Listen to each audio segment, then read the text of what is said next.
Dear student,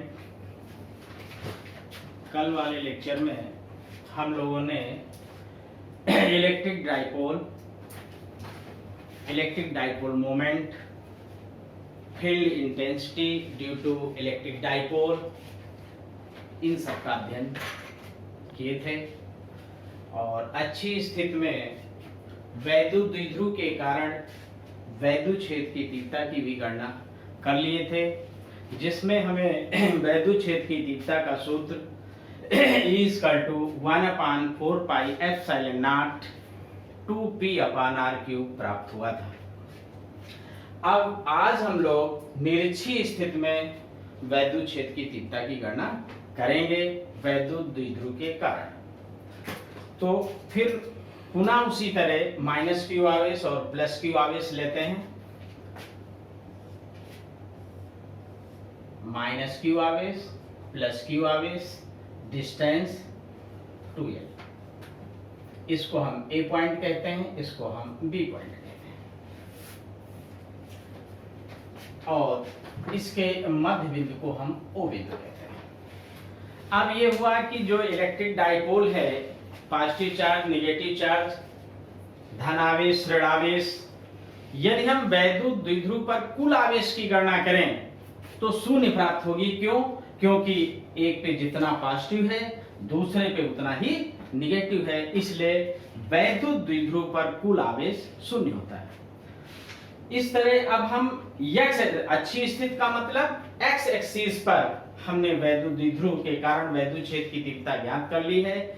आज हम y axis पर वैद्युत क्षेत्र की तीव्रता की गणना करेंगे।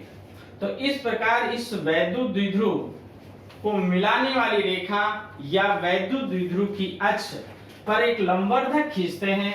वो लंबवर्धक निरक्षीय स्थिति को प्रदर्शित करेगा जो y एक्सिस पर होगा।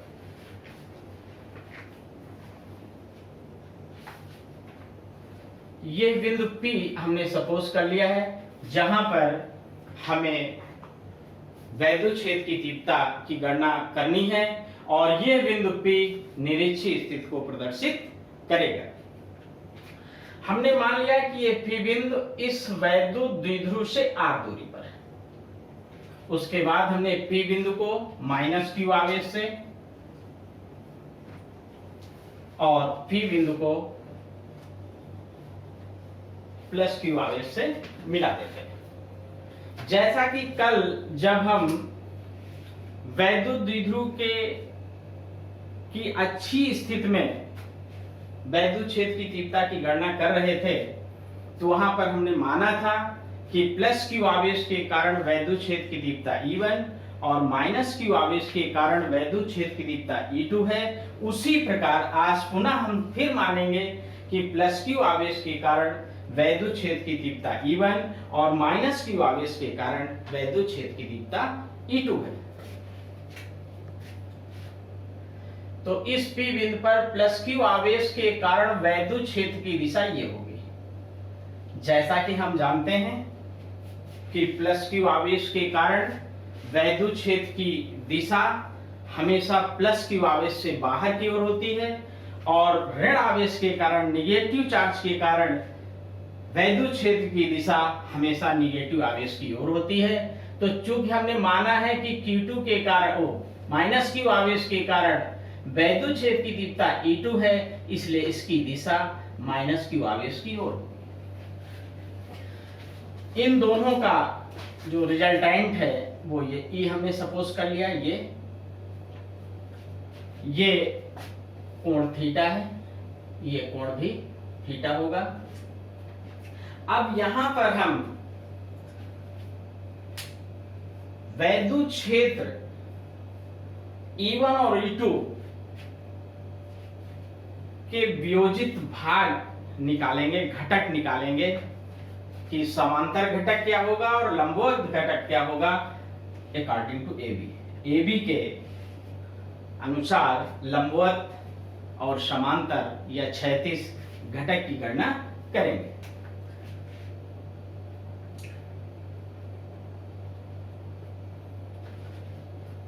ये इस पॉइंट को हम एन बिंदु मान रहे हैं और ट्रेंगल हम ले लें ये 90 डिग्री, यहाँ से इस पे हमने लंब डाल दिया तो ये ट्रेंगल हो गया। इसको हम एम पॉइंट कह दें, एम एन पी से। तो यहाँ पर हम निकालेंगे cos theta equal to P N upon P M.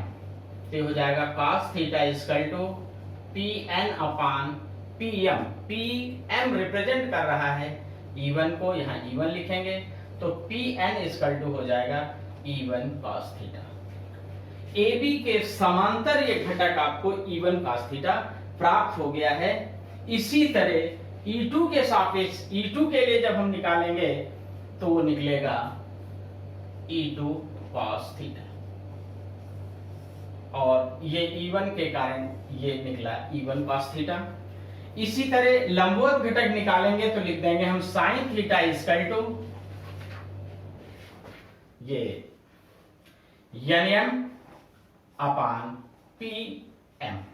तो NM इजकल टू हो जाएगा PM sin थीटा और ये हो जाएगा E1 sin थीटा। ये E1 के कारण वियोजित भाग हो गया। इसी तरह फिर हम E2 के लिए निकालेंगे तो निकलेगा E2 sin थीटा। तो इस तरह हमें दो घटक, लंबवत घटक ये प्राप्त हो गए और समांतर घटक ये प्राप्त हो गए। E1 cos theta, E2 cos theta समांतर घटक हो गए AB के और E1 sin theta, E2 sin theta लंबवत घटक हो गए AB के। ये E1 sin थीटा और E2 sin थीटा दोनों एक दूसरे के प्रभाव को निरस्त कर देंगे क्योंकि दोनों एक दूसरे के लंबवत और विपरीत है। ये डिस्टेंस L होगी, ये L होगी, जैसा कि इसके पहले भी अच्छी स्थिति में भी हमने बताया था। यहाँ पर हम POB में जब पाइथागोरस प्रमेय लगाएंगे तो ये डिस्टेंस PB हो जाएगी √r² प्लस L²। इस तरह AP की डिस्टेंस भी होगी √r² प्लस L²। अब फिर E1 और E2 का मान निकालेंगे। हम जानते हैं कि किसी बिंदु आवेश के कारण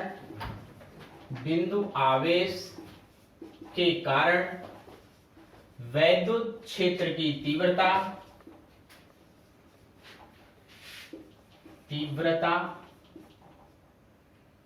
E इक्वल टू होता है 1/4πε0 Q/r²।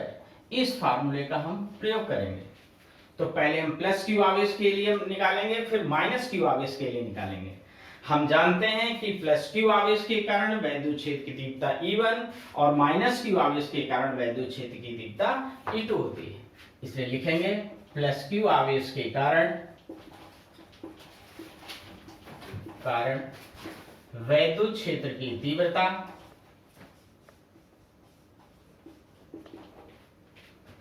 E1 इक्वल टू 1/4πε0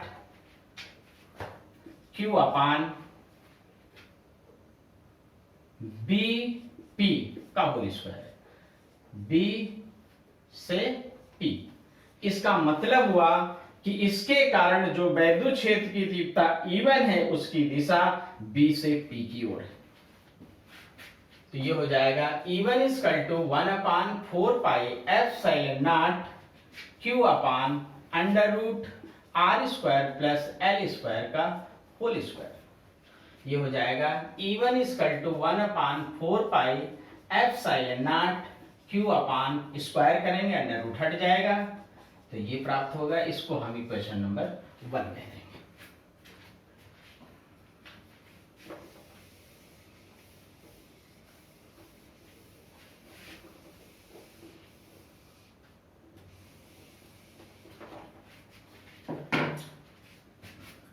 आप लिखेंगे माइनस Q आवेश के कारण वैद्युत क्षेत्र की तीव्रता, इसको लिखेंगे हम E2 equal to 1/4πε0 Q minus Q आवेश के कारण वैद्युत क्षेत्र की तीव्रता E2 equal to 1/4πε0 Q upon PA का स्क्वायर। तो अब देखिए PA हमने इसलिए लिखा है क्योंकि यहाँ पर माइनस क्यू आवेश के कारण वैद्युत क्षेत्र की दिशा माइनस क्यू आवेश की ओर है, अर्थात P से A की ओर। वैद्युत क्षेत्र की दिशा P से A की ओर। ये हो जाएगा E2 equal to 1/4πε0 Q upon PA की वैल्यू रख देंगे √r² प्लस L² का होल स्क्वायर। ये हो जाएगा E2 equal to 1/4πε0 Q upon r² plus L² under root हट जाएगा। ये इक्वेशन नंबर 2 होगा। अब देखिए E1 का भी फार्मूला हमें प्राप्त हुआ था। E1 equal to 1/4πε0 Q upon r² plus L² और E2 का भी मान हमें प्राप्त हुआ है 1/4πε0 Q upon r² plus L²। इसका मतलब कि समीकरण 1 व 2 से E1 इक्वल टू E2। अब हम बिंदु P पर परिणामी वैद्युत क्षेत्र की तीव्रता ज्ञात करेंगे। अभी हमने बताया कि ये जो लंबवत घटक E1 और E2, E1 sin थीटा और E2 sin थीटा, ये परस्पर लंबवत और एक दूसरे के विपरीत हैं, जिसके कारण ये दोनों एक दूसरे के प्रभाव को समाप्त कर देंगे, अर्थात एक दूसरे को निरस्त कर देंगे। इसलिए इसको हम गणना में नहीं लेंगे। लेकिन E1 और E2 दोनों एक ही दिशा में हैं, इसलिए एक ही दिशा में है और AB के समांतर हैं, इसलिए हम E1 cos थीटा और E2 cos थीटा को जोड़ देंगे। तो जब P बिंदु पर हम परिणामी वैद्युत क्षेत्र की तीव्रता निकालेंगे तो E1 cos theta plus E2 cos theta लिखेंगे। क्यों? क्योंकि E1 cos थीटा और E2 cos थीटा दोनों ही E की दिशा में हैं, अर्थात AB के समांतर हैं, इसलिए हम E1 cos थीटा और E2 cos थीटा को जोड़ देंगे।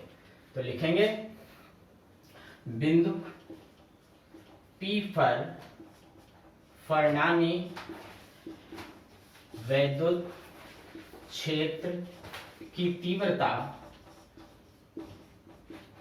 E बराबर E1 cos theta plus E2 cos theta. हम जानते हैं कि E1 और E2 बराबर हैं, E1 इक्वल टू E2, इसलिए हम इसको लिख सकते हैं E इक्वल टू ये E1 E2 यहां से देखिए ये हो जाएगा E1 cos theta plus E1 cos theta. E2 की जगह भी हम E1 लिख देंगे तो E इक्वल टू हो जाएगा 2E1 cos थीटा। अब E1 और cos थीटा का मान रखेंगे, हम cos थीटा का मान यहां से निकालेंगे।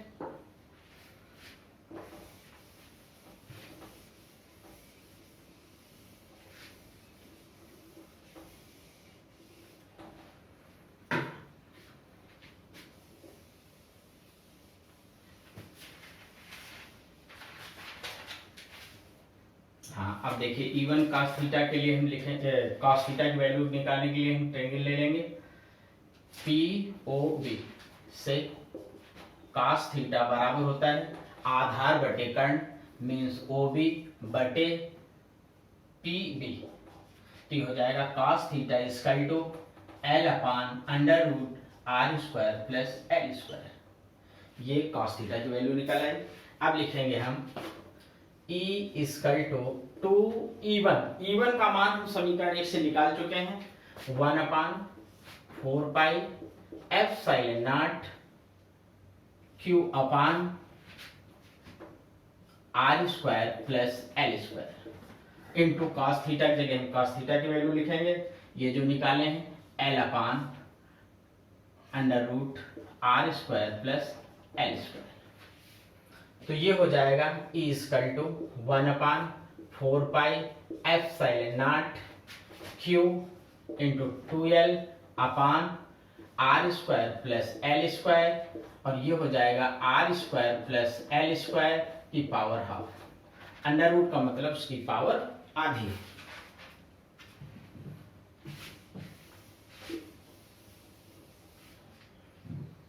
ये हो जाएगा E = 1/4πε0 Q × 2L upon R² plus L² की पावर 3/2। अब देखिए फिर जैसा कि हमने अच्छी स्थिति में बताया था कि L का मान R की तुलना में कम है, इसलिए L² का मान R की तुलना में काफी कम होगा और हम L² पद को छोड़ देंगे। L का मान R की तुलना में कम है, अतः L² का मान R² की तुलना में बहुत कम होगा, इसलिए L² पद छोड़ने ये छोड़ देंगे और Q × 2L की जगह P लिख देंगे, तो ये फार्मूला मिल जाएगा E = 1/4πε0 P/R² की पावर 3/2। तो ये हो गया E = 1/4πε0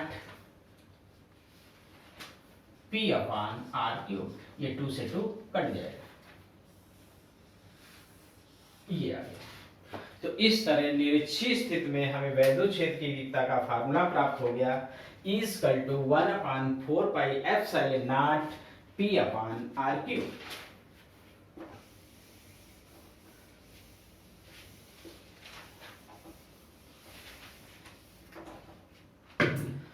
तो इसी को हम इस रूप में भी लिख सकते हैं E = 1/4πε0 K P/R³। जहां हमने इसके पहले भी बताया था कि एक परावैद्युतांक है जिसकी वैल्यू बाह्य निर्वात के लिए 1 होगी। अब देखिए यहां पर ये जो परिणामी वैद्युत क्षेत्र की तीव्रता E निकली है, इसकी दिशा इस आवेश जो इलेक्ट्रिक डाइपोल है, वैद्युत द्विध्रुव है, इसके मिलाने वाली AB जो रेखा इसके समांतर है और दिशा इस प्रकार है। जैसे पेन हम पकड़े इस तरह वैद्युत क्षेत्र की दिशा है और हम इलेक्ट्रिक डाइपोल से लें तो वैद्युत क्षेत्र की, इस परिणामी वैद्युत क्षेत्र की दिशा होगी +Q आवेश से -Q आवेश की। निरक्षीय स्थिति में परिणामी वैद्युत क्षेत्र की दिशा +Q आवेश से -Q आवेश की ओर होगी। अब देखिए ये निरक्षीय स्थिति में फार्मूला प्राप्त हुआ है और अच्छी स्थिति में इसके पहले कल हम निकाल चुके हैं।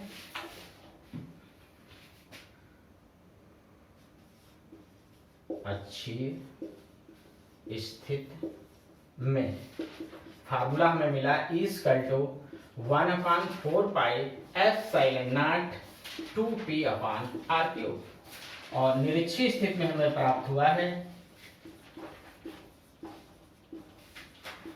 E = 1/4πε0 P/R³। ये फार्मूला मिला है, यहां पे ये फार्मूला मिला है। तो इस तरह हम देख रहे हैं इसको, इस इक्वेशन और इक्वेशन दोनों को देखें तो इसको हम ये लिख सकते हैं कि इसको 1 मिनट के लिए हम E' मान लें, तो ये E' = होगा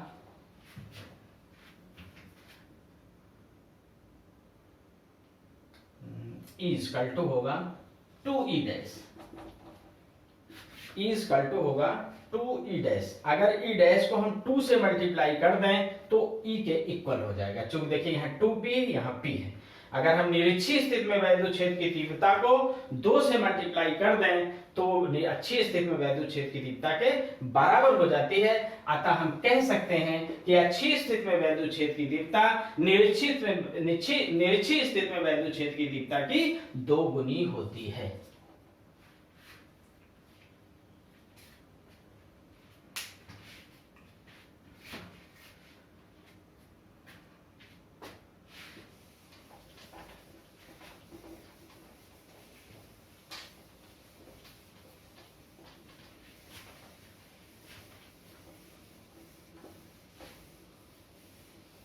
अब निकालेंगे एक समान वैद्युत क्षेत्र में एक हाँ, तो अब हम एक समान वैद्युत क्षेत्र में रखे वैद्युत द्विध्रुव पर लगने वाले बलों के आघूर्ण की गणना करेंगे। एक समान वैद्युत क्षेत्र ले लिए,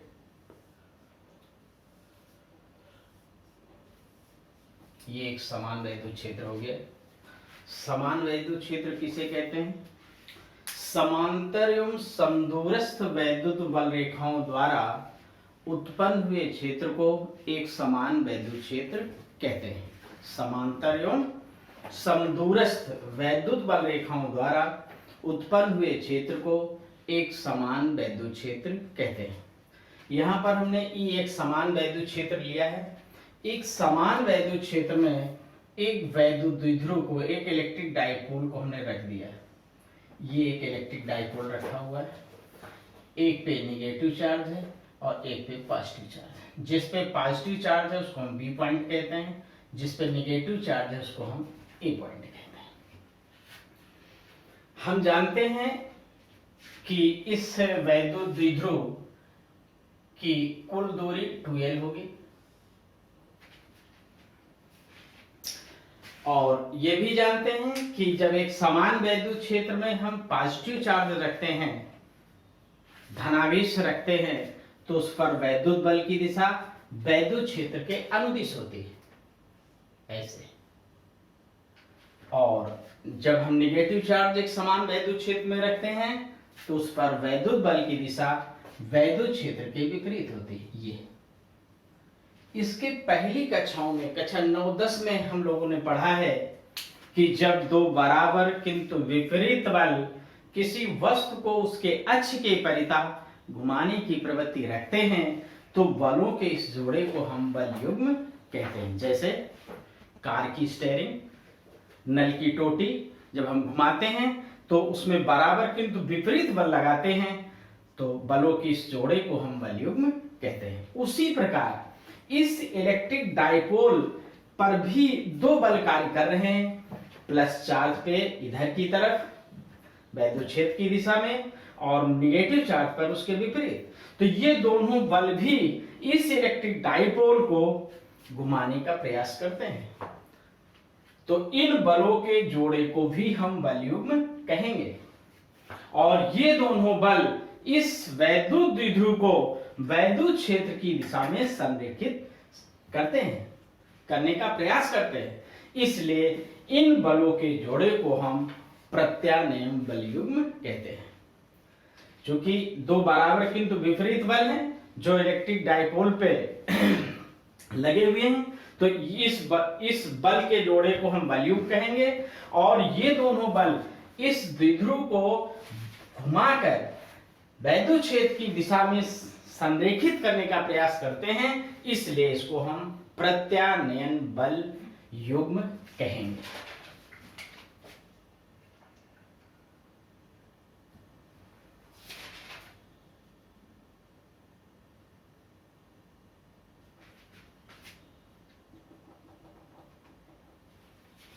ये ओ पॉइंट हमने मान लिया। क्योंकि जब वॉल्यूम का आघूर्ण हम निकालते हैं तो पहली कक्षाओं में, इसके पहले जो कक्षाएं हम पढ़े हैं वहां हम जानते हैं कि वॉल्यूम का आघूर्ण बराबर होता है बल गुणे घूर्णन से लंबवत दूरी, अर्थात बलों की क्रिया रेखा के बीच की लंबवत दूरी। तो यहां पर ये BO क्रिया रेखा की लंबवत दूरी होगी। ये कोण हमने थीटा मान लिया, तो हम ले लेंगे त्रिभुज BOA से, तो यहां लिखेंगे हम साइन थीटा बराबर लंब BO बटे कर्ण AB। तो ये हो जाएगा साइन थीटा बराबर BO बटे AB मीन्स 2l। तो ये हो जाएगा BO बराबर 2l साइन थीटा। ये हो गई बलों की क्रिया रेखा की लंबवत दूरी। तो अब हम बलयुग का आघूर्ण निकालेंगे। बल युग्म, बलयुग का आघूर्ण वॉल्यूम के आघूर्ण, इसी को हम प्रत्यानयन वॉल्यूम का आघूर्ण भी कहते हैं। प्रत्यानयन वॉल्यूम का आघूर्ण, इसको हम टाउ से प्रदर्शित करते हैं। तो वॉल्यूम का आघूर्ण टाउ बराबर हो जाएगा एक बल गुणे दोनों बलों के क्रिया रेखा के बीच की लंबवत दूरी। बलों की क्रिया रेखा के बीच की लंबवत दूरी। बलों की क्रिया रेखा के बीच की लंबवत दूरी। तो ये हो जाएगा tau equal to F into BO.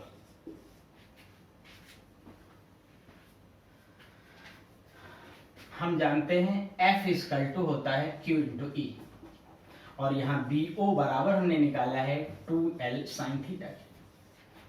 तो ये हो जाएगा tau equal to Q into E 2L sine theta. ये हो जाएगा tau equal to E Q 2L sine theta. यहाँ पर Q इंटू 2L को हम लिख देंगे P, तो टाउ इक्वल टू हो जाएगा EP साइन थीटा। इसी चीज को हम लिखेंगे tau equal to PE sine theta. ये हमें वॉल्यूम के आघूर्ण प्रत्यानयन वॉल्यूम के आघूर्ण का सूत्र प्राप्त हो गया। अब इसके आधार पे हम परिभाषा निकालेंगे वैद्युत द्विध्रुवी आघूर्ण की।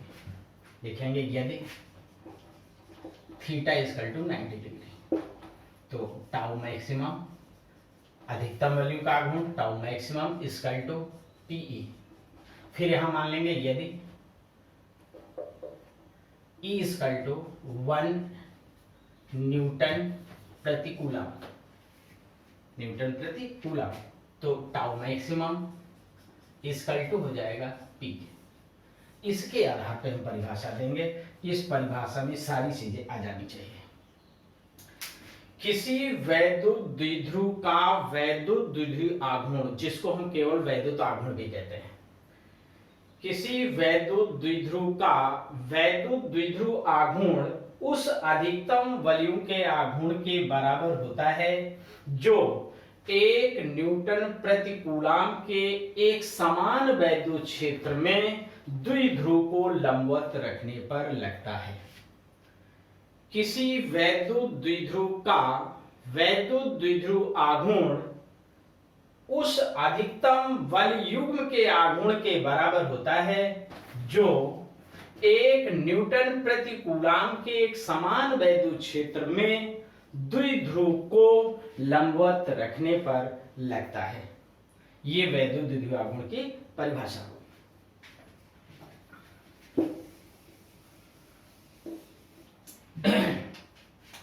अब पहली कंडीशन फर्स्ट, यदि थीटा इक्वल टू 0 डिग्री, तो ये हो जाएगा tau equal to PE sine 0। Sine 0 की वैल्यू 0, इसलिए टाउ इक्वल टू होगा PE into 0 means tau equal to 0। इसका मतलब कि अगर वैद्युत द्विध्रुव को ऐसे घुमाकर हम वैद्युत क्षेत्र के समांतर ऐसे रख दें, तो इस पर कोई वॉल्यूम का आघूर्ण कार्य नहीं करेगा। ऐसे न रख के हम इसको ऐसे रख दें, तो इस पर कोई वॉल्यूम का आघूर्ण कार्य नहीं करेगा। सेकंड कंडीशन, यदि थीटा इक्वल टू 180 डिग्री, तो tau equal to PE sine theta. ये हो जाएगा PE साइन 180। साइन 180 की वैल्यू भी 0 होती है, तो ये हो जाएगा इक्वल टू 0। तो हम देख रहे हैं कि यदि इस वैद्युत द्विध्रुव को जो ऐसे रखा हुआ था, इसको घुमा के हम ऐसे रख दें, ऐसे घुमा के 180 अंश ऐसे घुमा दें, तब भी वॉल्यूम का आघूर्ण शून्य होगा, केवल दिशा विपरीत होगी। तो इस प्रकार हमें एक समान वैद्युत क्षेत्र में रखे गए वैद्युत द्विध्रुव पर लगने वाला वॉल्यूम का आघूर्ण ज्ञात हो गया है। मेन फार्मूला टाउ बराबर PE साइन थीटा प्राप्त हुई है, उसकी अन्य कंडीशन प्राप्त हो गई है, जिसमें से पहली कंडीशन जिससे हम परिभाषा देंगे, एक बार परिभाषा फिर से सुन लीजिए।